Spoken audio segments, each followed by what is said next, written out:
umatnya, pujian menggema bersorak, wahai alam semesta, Kau Rajaku.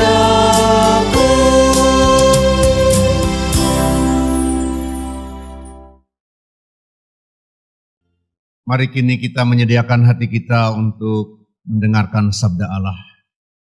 Bacaan Sinodal GKP hari ini mengajak kita membaca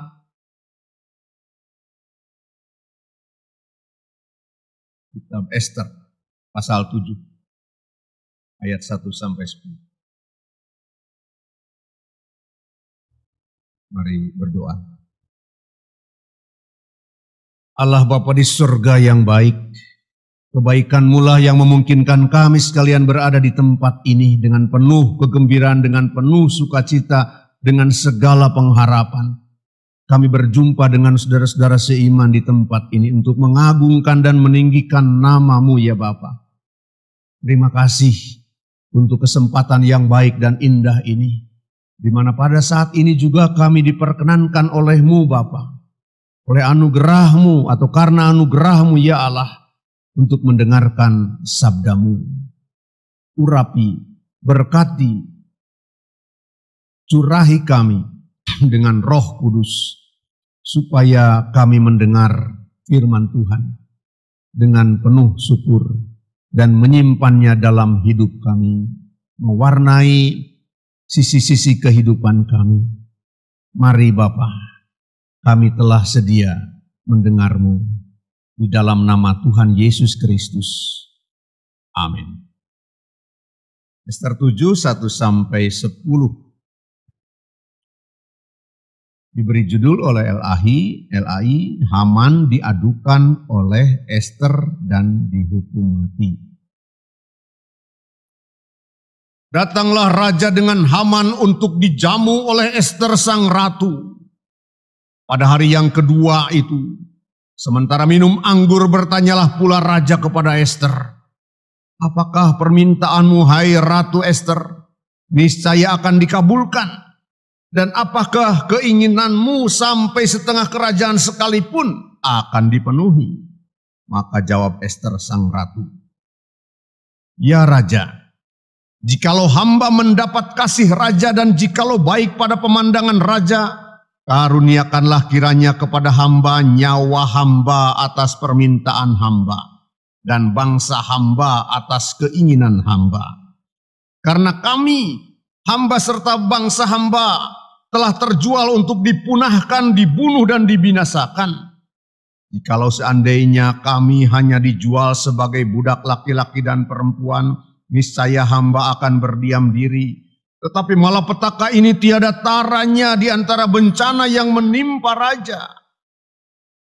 Maka bertanyalah Raja Asveros kepada Ester, sang ratu, siapakah orang itu dan di manakah dia yang hatinya mengandung niat akan berbuat demikian?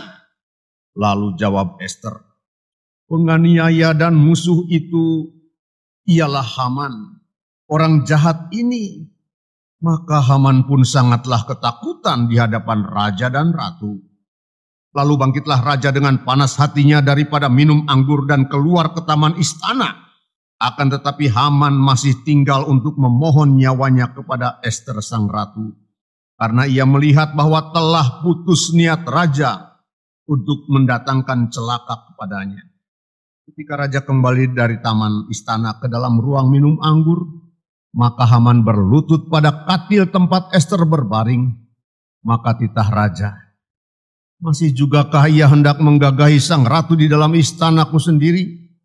Tatkala titah raja itu keluar dari mulutnya, maka diselubungi oranglah muka Haman.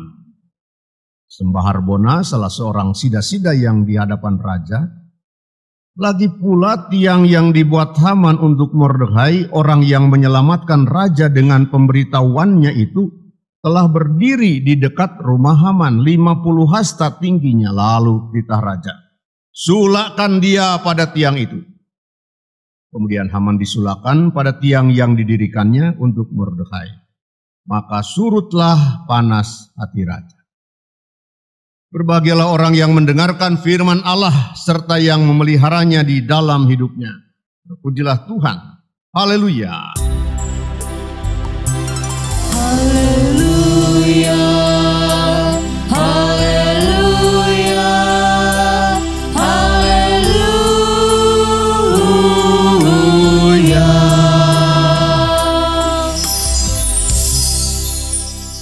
Selamat pagi, salam saudara-saudaraku. Salam sejahtera bagi kita sekalian. Saudara-saudaraku, kalau saya bertanya pada saat ini mengapa saudara-saudaraku atau kita semua ada di gereja ini? Nah, pertanyaannya kok aneh, Pak? Ya iya dong. Kami sengaja Pak datang ke gereja. Betul ya Bapak Ibu Saudara? Sengaja ya. Bukan kebetulan kan karena lewat gereja buka mampir, enggak kan? Sengaja kita datang ke gereja ini. Mengapa kita sengaja? Mengapa kita serius? Kita berada di dalam gereja lalu dengan khusyuk kita mencoba menghayati keberadaan kita pada saat ini di tempat ini melalui nyanyian, doa, pujian. Berusaha untuk khusyuk. Mengapa? Saudara-saudaraku dalam Tuhan. Sekali lagi karena kita bisa menjawab, ya karena saya orang Kristen Pak, harus begitu. Betul Bapak Ibu Saudara, karena kalau kita bukan orang Kristen, bukan orang yang percaya kepada Allah, kalau misalnya orang ateis, mungkin tidak perlu datang ke gereja. Walaupun datang ke gereja mungkin hanya mau lihat-lihat ya, mau lihat-lihat keadaan. Kita bukan. Saudaraku dalam Tuhan, bukan juga semata-mata karena kita Kristen. Karena Kristen itu bisa juga diterapkan dalam KTP. Siapa saja yang mau ditulis di sana. Di kolom agamanya. Bukan Bapak Ibu Saudara. Bukan hanya karena Kristen. Atau apakah artinya gitu ya. Kalau kita mengatakan saya datang ke gereja karena saya orang Kristen. Bapak Ibu Saudara. Artinya karena kita yakin hidup saya ini di dunia, hadirnya saya dalam kehidupan di dunia ini bukan terjadi secara kebetulan, tetapi semuanya dalam kerangka rancangan tangan Allah. Bahwa hidup saya ini begini-begininya juga loh, berada dalam genggaman tangan Allah. Berada dalam kuasa, kasih, kemurahan, pertolongan Allah. Saudaraku dalam Tuhan, begitu bukan? Yang harus terus kita yakini dan sadari. Bahwa kita hadir dalam dunia ini bukan kebetulan keluar, semata-mata keluar dari rahim ibu kita. Bukan hanya itu, betul, itu prosesnya, teknisnya. Tapi kita yakin ada yang mengaturnya. Saudara-saudaraku dalam Tuhan. Kita milik Allah, kita berada dalam rangka maunya Allah, rencana Allah, kehendak Allah. Saudara-saudara yang terkasih dalam Tuhan. Allah yang kita imani dan kita yakini itu memiliki rancangan besar dalam dunia ini. Mempunyai rencana melalui kita seorang masing-masing, seorang demi seorang. Saudara dalam Tuhan. Sekali lagi saya ingin mengatakan, menegaskan bahwa kita tidak ujug-ujug hadir begitu saja dalam kehidupan ini. Itu keyakinan kita. Tetapi ada karya Allah yang besar. Dan kita menjadi bagian dari karya Allah yang besar itu. Ada maunya Allah, ada kehendak Allah. Saudaraku dalam Tuhan, dan lalu kita meyakini bahwa maunya Allah, kehendak Allah, rencana Allah itu baik bagi saya. Saya yakini, karena itu saya muliakan Dia. Karena itu saya datang ke gereja untuk membesarkan dan meninggikan namanya, untuk bersyukur kepadanya. Ya saudara-saudara, kita hadir dalam hidup ini ada yang merancang. yaitu Allah. Allah artinya menyuruh atau mengutus kita untuk berada di dunia ini. Berarti kita ada yang memilikinya. Artinya kita pada suatu saat akan membuat laporan. Artinya pada suatu saat kita akan kembali dan berkata kepada Allah, Tuhan, inilah aku yang telah Engkau utus ke dalam dunia. Kini aku kembali kepadamu. Saudara-saudara dalam Tuhan. Jadi hidup kita ini bukan semata-mata atas kehendak kita, bukan semata-mata karena maunya kita oleh karena itu, tetapi maunya Allah. Dan itu harus kita cari. Kita teliti. Apa sih sesungguhnya maunya Allah? Pasti ada Bapak Ibu Saudara. Karena kita yakin sekali lagi kita tidak ujug-ujug datang. Allah mempunyai skenario besar, rencana besar, rancangan besar. Yang dibuat oleh Allah sendiri untuk kehidupan di dunia ini. Allah menginginkan dunia ini tidak rusak. Allah menginginkan kehidupan di muka bumi miliknya ini tidak kacau balau. Apa kira-kira judul atau tema, skenario atau rancangan Allah bagi dunia, bagi manusia ini, saudara-saudara? Kita menggarisbawahi dan menegaskan rancangan itu adalah rancangan damai sejahtera. Rancangan damai sejahtera. Oleh karena itu orang-orang Kristen selalu berkata salam. Saudara-saudaraku dalam Tuhan. Apa sih damai sejahtera? Kebaikan, ketentraman, sukacita, dan ujungnya adalah keselamatan kekal. Itu rancangan Allah. Itu rancangan damai sejahtera. Itu rancangan Salom Allah. Kita mempunyai tugas dan peran sesuai dengan keberadaan kita masing-masing yang sudah diatur oleh Allah. Saudara, mari kita jalani sesuai dengan peran kita dalam rancangan besar Allah tadi untuk menghadirkan damai sejahtera. Dalam rancangan besar itu semua berarti, semua berharga, semua bermakna. Mungkin ada yang mengatakan saya kecil betul, seperti paku itu kecil Bapak Ibu Saudara, tapi berharga untuk keseluruhan bangunan. Saudaraku yang terkasih dalam Tuhan. Bangunan Salom damai sejahtera, bangunan rancangan damai sejahtera harus terus berdiri. Kalau kita mengatakan rancangan damai sejahtera itu bagaikan perahu, perahu itu harus terus berlayar. Saudaraku dalam Tuhan. Nah, dalam rangka berpikir seperti itulah kita menegaskan kepada diri kita. Jangan takut.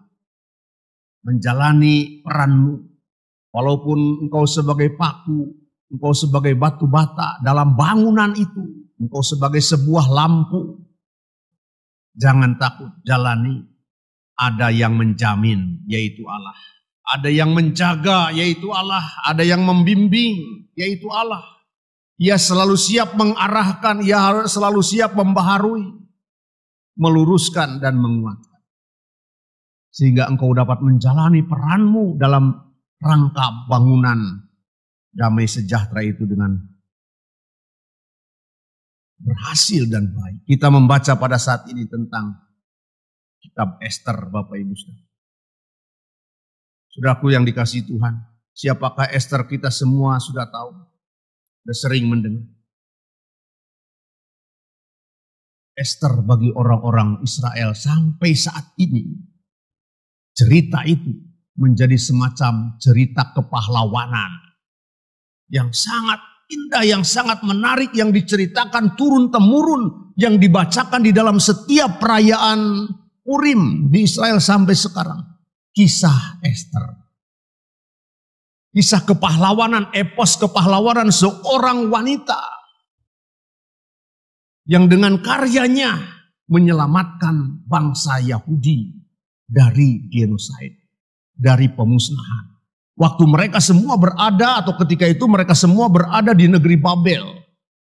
Di Persia, Iran. Khususnya terjadi pada zaman raja, kata Alkitab nama raja itu Ahasveros. Kata sejarah raja itu berarti Kerkes, Raja Kerkes I. Merintah Raja Kerkes I. Dengan seorang Perdana Menteri bernama Haman. Saudaraku yang terkasih dalam Tuhan, ratu pada waktu itu, Ratu Vasti melakukan kesalahan dan diusir, dibuang. Lalu diadakanlah pemilihan perempuan paling cantik untuk menjadi permaisuri dari Raja Xerxes I. Terpilihlah Esther, seorang Yahudi yang bernama Hadasa. Orang sana menyebutnya Esther. Jadilah ia permaisuri dari sebuah kerajaan yang sangat besar pada waktu itu. Kerajaan Persia. Masalahnya di mana Bapak Ibu? Masalahnya adalah di Perdana Menteri. Singkat cerita, Perdana Menteri ini gila hormat. Ia berkata setiap orang yang menghadap saya, berjumpa dengan saya harus berlutut. Bapak Ibu Saudara, Esther punya seorang paman namanya Mordekai. Ia nggak mau berlutut. Maka bencilah, marahlah Haman. Ia adalah Perdana Menteri, orang nomor 2 di kerajaan Persia. Di Babel. Awas, aku bunuh engkau. Saudaraku dalam Tuhan, bukan hanya Mordekai yang ia benci. Siapa dia? Yahudi. Anak buahnya mungkin. Wah, harus dibunuh semua nih orang Yahudi yang berada di negeri ini. Maka ia membuat kira-kira sebuah fitnah sedemikian rupa dan ia mendatangi raja-raja. Di negeri ini ada satu kelompok kecil orang-orang yang gak benar. Dan seterusnya dan seterusnya. Ya silahkan, kamu yang atur, kata raja. Minta suratnya raja, silakan dicap. Bahwa pada tanggal sekian bulan yang namanya orang-orang Yahudi itu harus dirampok, dibunuh, dibinasakan. Cap oleh raja dikirim ke seluruh penjuru negeri Persia. Di sanalah peran Esther, Bapak Ibu. Tua-tua bangsa Yahudi berkata kepada Esther, seperti di dalam bacaan nas pembimbing tadi, jangan kira, kata tua-tua Yahudi, hai Esther, engkau enak-enak duduk di istana, engkau tidak akan kena malapetaka ini. Kami tua-tua Yahudi yakin, kalaupun engkau tidak mau nolong, pasti ada pertolongan lain, kata orang-orang tua-tua Yahudi. Lalu ujungnya, tapi Esther, mungkin ini maksud Allah, menempatkan engkau menjadi ratu di negeri ini untuk menolong bangsamu. Untuk menyelamatkan bangsamu. Untuk memainkan berada dalam rancangan keselamatan penyelamatan Allah. Esther tidak sakit hati ditegur. Ia mengatakan benar itu. Maka ia mengajak seluruh orang Yahudi yang berada di ibu kota Susan untuk berdoa, berpuasa. Sementara aku akan berjuang. Apa yang diperjuangkan Esther? Ia mendatangi raja. Raja yang besar itu, Bapak Ibu Saudara, tidak sembarangan didatangi. Kalau tidak dipanggil oleh dia, nggak boleh seorang pun datang. Entah itu apalagi perempuan. Walaupun dia permaisuri, nggak bisa sembarangan datang. Tapi Esther nekat datang.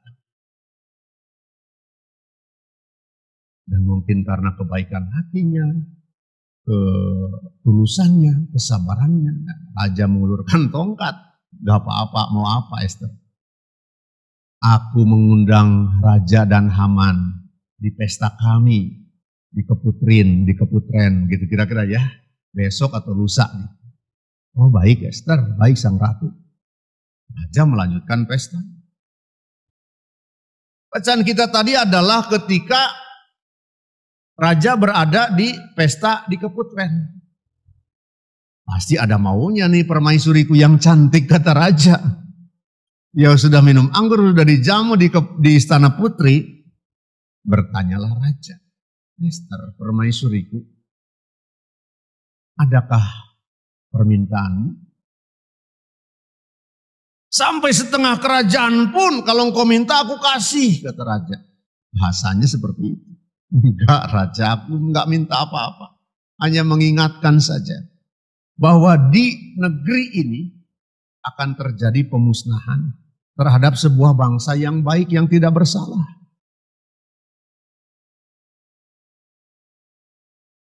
Bangsa itu adalah bangsa Yahudi.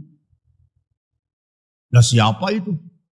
Yang menistakan, yang memfitnah itu, yang culas, yang curang itu.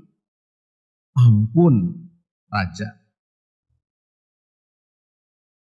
Beliau ini, yaitu si Perdana Menteri. Titik kritis Bapak Ibu Saudara. Apakah raja akan berpihak kepada permaisuri atau kepada Perdana Menteri? Permaisuri gampang dicari. Tapi permaisuri seperti Ester nggak mudah dicari. Orang cantik di seluruh media dan Persia ribuan, jutaan mungkin. Tapi yang seperti Ester mungkin nggak ada. Pasti nggak ada. Dan raja berkata, siapa dia? Haman. Singkatnya bunuh dia. Saudara-saudaraku yang dikasihi Tuhan, rupanya sebelum kedatangan Ester ke raja mengundang, Haman ini sudah mendirikan sebuah tiang gantungan yang sangat tinggi, setinggi lebih dari pohon kelapa, untuk menggantung Mordekhai, pamannya Ester itu, yang ia benci. Lalu itulah yang menjadi tiang gantungan bagi dirinya sendiri. Itu cerita itu. Dan selamatlah bangsa Yahudi. Ester masuk menjadi bagian dalam karya penyelamatan umat Israel di negeri Babel. Oleh karena itu cerita ini sangat indah, menarik bagi orang-orang Yahudi sampai sekarang. Harusnya bangsa Yahudi itu sudah musnah gitu ya. Tapi terselamatkan karena peran Ester. Saudara-saudaraku yang dikasihi oleh Tuhan, Ester adalah cermin. Cermin bagi para pembacanya, cermin bagi kita sekalian. Sebab kisah itu adalah kisah yang sangat heroik. Betapa kita bayangkan Ratu Vasti sebelum Ester pun dibuang karena kesalahan menghadap raja.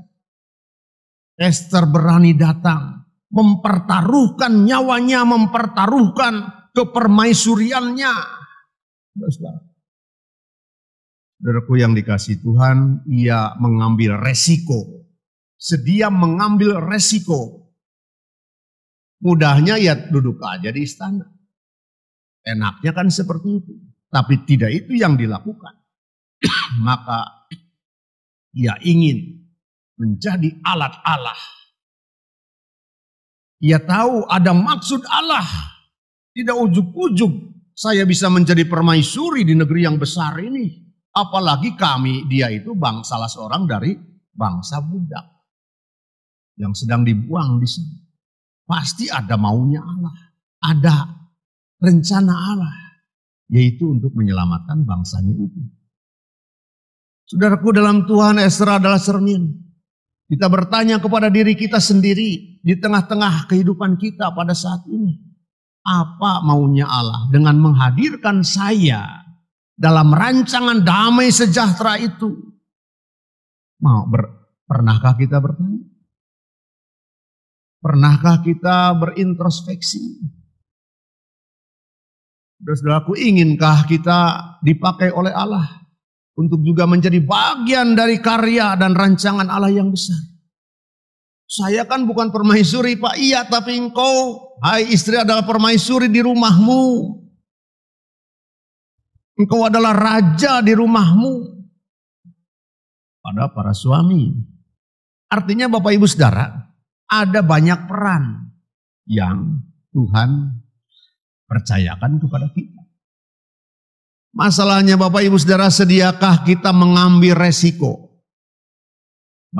Bersediakah kita menanggung resiko untuk rugi? Untuk menjadi sakit? Untuk kehilangan? Esther mengajak, gak usah takut. Kita mempunyai Allah, mari kita berdoa. Mari kita berpuasa. Maka saudara-saudara kita dari kaum Injili, ayo kita doakan negeri dan bangsa kita. Kita berdoa dan berpuasa, begitu ya program-program. Itu merujuk kepada apa yang dikisahkan dalam kisah Esther, Bapak Ibu. Saudara-saudaraku yang di dalam Tuhan, kita berada dalam perjuangan. Sebagai insan di dunia ini, di negeri kita. Kita pun saat ini diajak untuk aktif dalam karya keselamatan Allah. Ada monster yang menakutkan yang sedang menerjang dunia. Namanya virus corona, COVID-19. Kita angkat tangan, bersyukur. Ada banyak orang yang bersedia berjuang melawan itu dengan mengambil resiko. Para tenaga kesehatan sudah banyak yang menjadi korban. Mengambil resiko, mereka sedia untuk berhadapan dengan kemungkinan diterjang virus ini. Saudara dalam Tuhan, berapa besar kesediaan kita untuk rela berkorban dan mengambil resiko.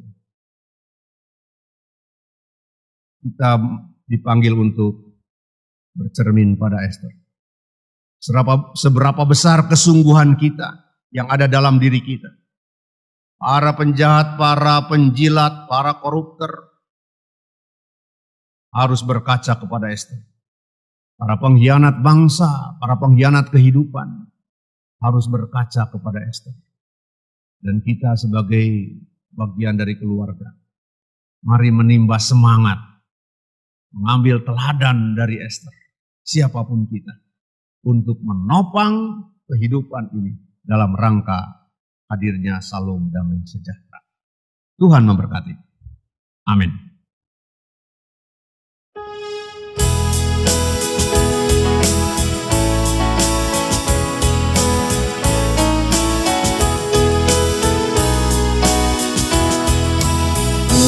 Mau berjalan dengan juru selamatku di lembah berbunga dan berair sejuk.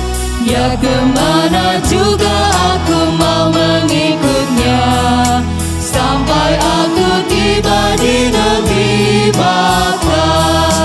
Ikut, ikut, ikut Tuhan Yesus, ku tetap mendengar dan mengikutnya.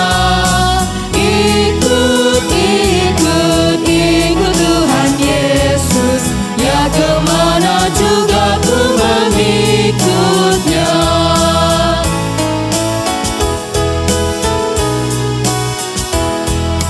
Bersama juru selamat hatiku teguh, di lembah dan bukit yang perlu ku tempuh. Tuhanku membimbing aku pada jalannya yang